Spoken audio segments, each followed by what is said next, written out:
안녕하세요. 이한희 목사입니다. 오늘은 제가 귀한 목사님의 설교집을 읽다가 너무 개인적으로 와닿는 부분이 있어서 혼자 읽기에 너무 아까워서 여러분들과 좀 나누고 싶어서 영상을 켰습니다.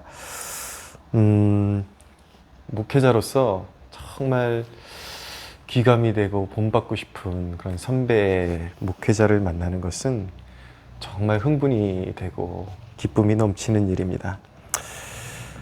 모든 목회자의 설교가 그런 것 같지는 않습니다. 유독 하나님이 사용하셨던 분들 가운데 더 강렬한 성령의 빛을 받아서 성경을 해석하고 또 그러한 삶으로 먼저 정말 바른 길로 먼저 걸어가면서 그렇게 빚어진 말씀을 전해왔던 그런 선배들이 있습니다. 기독교 역사에.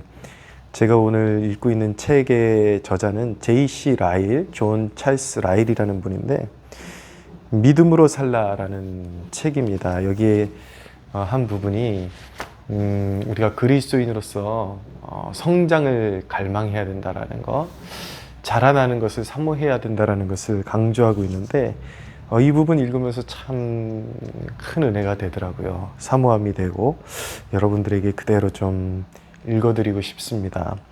주의 백성 가운데에는 회심한 순간부터 전혀 자라지 않는 것처럼 보이는 사람들이 있습니다. 거듭나기는 했지만 평생을 영적 어린아이로 남아있는 자들입니다. 이런 사람들에게서 듣는 말이라고는 항상 옛날에 일어난 일에 대한 것뿐입니다.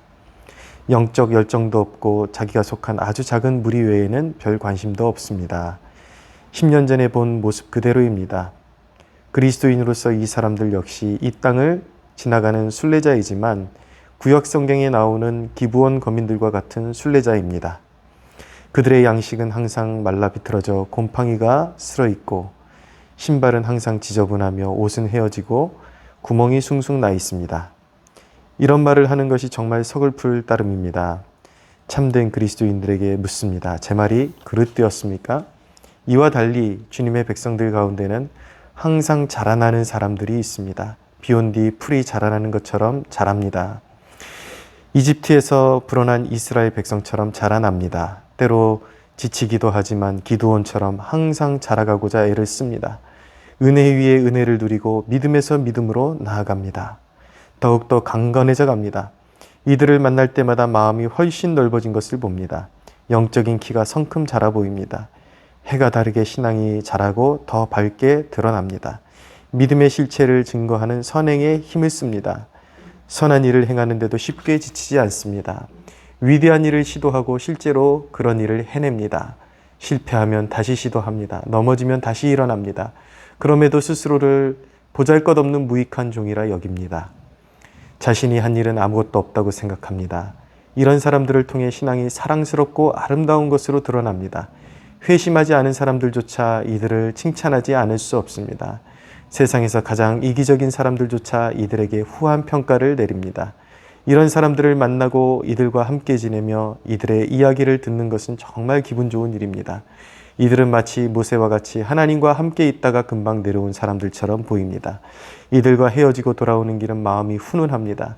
마치 우리 영혼이 한창 따뜻한 불을 쬐고 온 것 같습니다.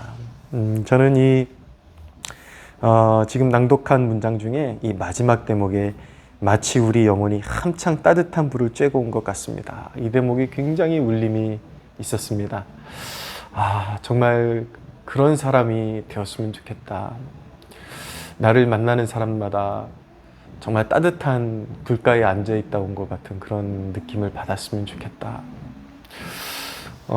제가 목회를 해오면서 많은 그리스도인들이 이 신앙 안에서 전인적인 성장을 누리는 경우를 참 보기가 힘들었습니다. 대부분의 그리스도인들의 모습을 보면 마치 신앙이라는 것을 단순히 문제 해결의 그런 도구로만 인식하는 것 같습니다.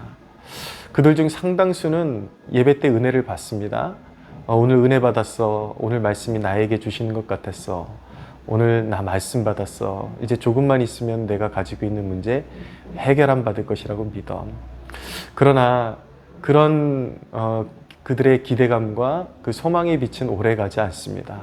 왜냐하면 생각보다 우리에게 주어진 연단이 길게 갈 수도 있기 때문인 것이죠. 그런 사람들의 특징을 보면 신앙이라고는 그저 문제 해결을 위한 하나의 도구이고 하나님의 손길은 자기의 어떤 원함을 이루어주는 그런 알라딘의 요술램프와 같은 그런 정도에 지나지 않기 때문에 자기가 원하는 바가 이루어지지 않으면 늘 울상이고 소위 죽상을 때리고 있는 그런 모습을 끊임없이 이어가고 있는 것입니다.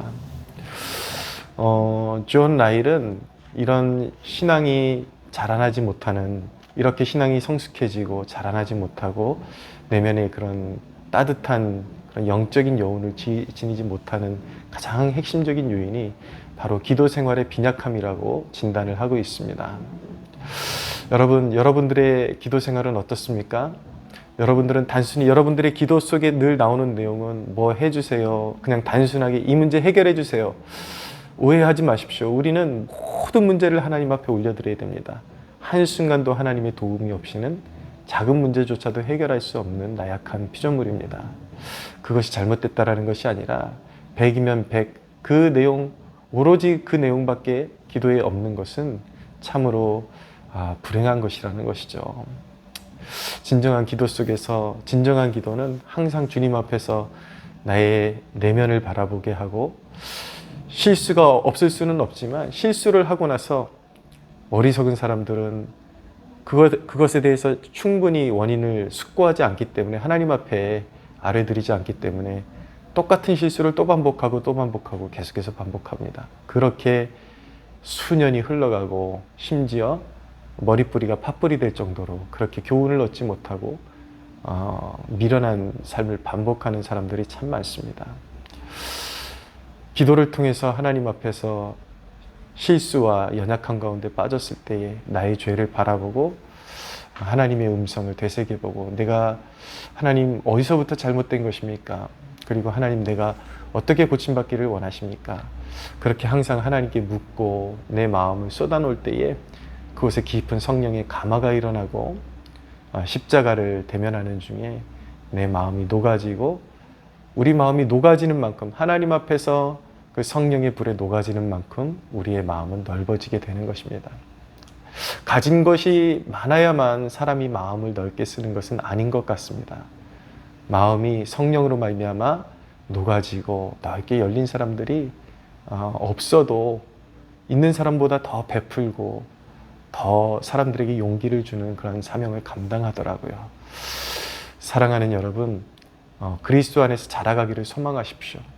1년, 2년, 3년, 10년, 15년 늘 어떤 문제에 도취되어 가지고 울상, 죽상, 늘 끊이지 않는 그런 문제만을 붙잡고 시달리고 있는 그런 인생이 아니라, 정말 주님 앞에서 그 순간이 연단의 한복판이라 할지라도 성령의 불에 감화된 사람은 그 순간 주시는 하나님의 마음에 감동되어져서 오히려 자기가 어려울 때에 더 나보다 덜 고통받는 사람들을 위해서도 중보할 수 있는 여유, 내가 더 고통받는 것 같지만 오히려 더 위로해 줄 수 있는 여유.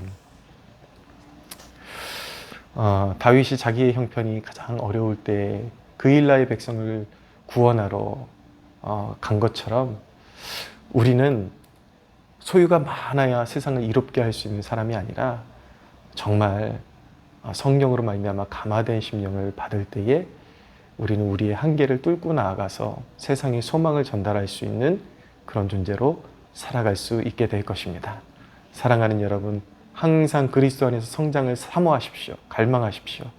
여러분들의 기도가 더욱더 뜨거워지고, 그리고 주님과의 인격적인 교제로 충만해지고, 여러분들의 마음 가운데 항상 훈훈한 불이 있는 축복을 누리시기를 예수님의 이름으로 축원합니다.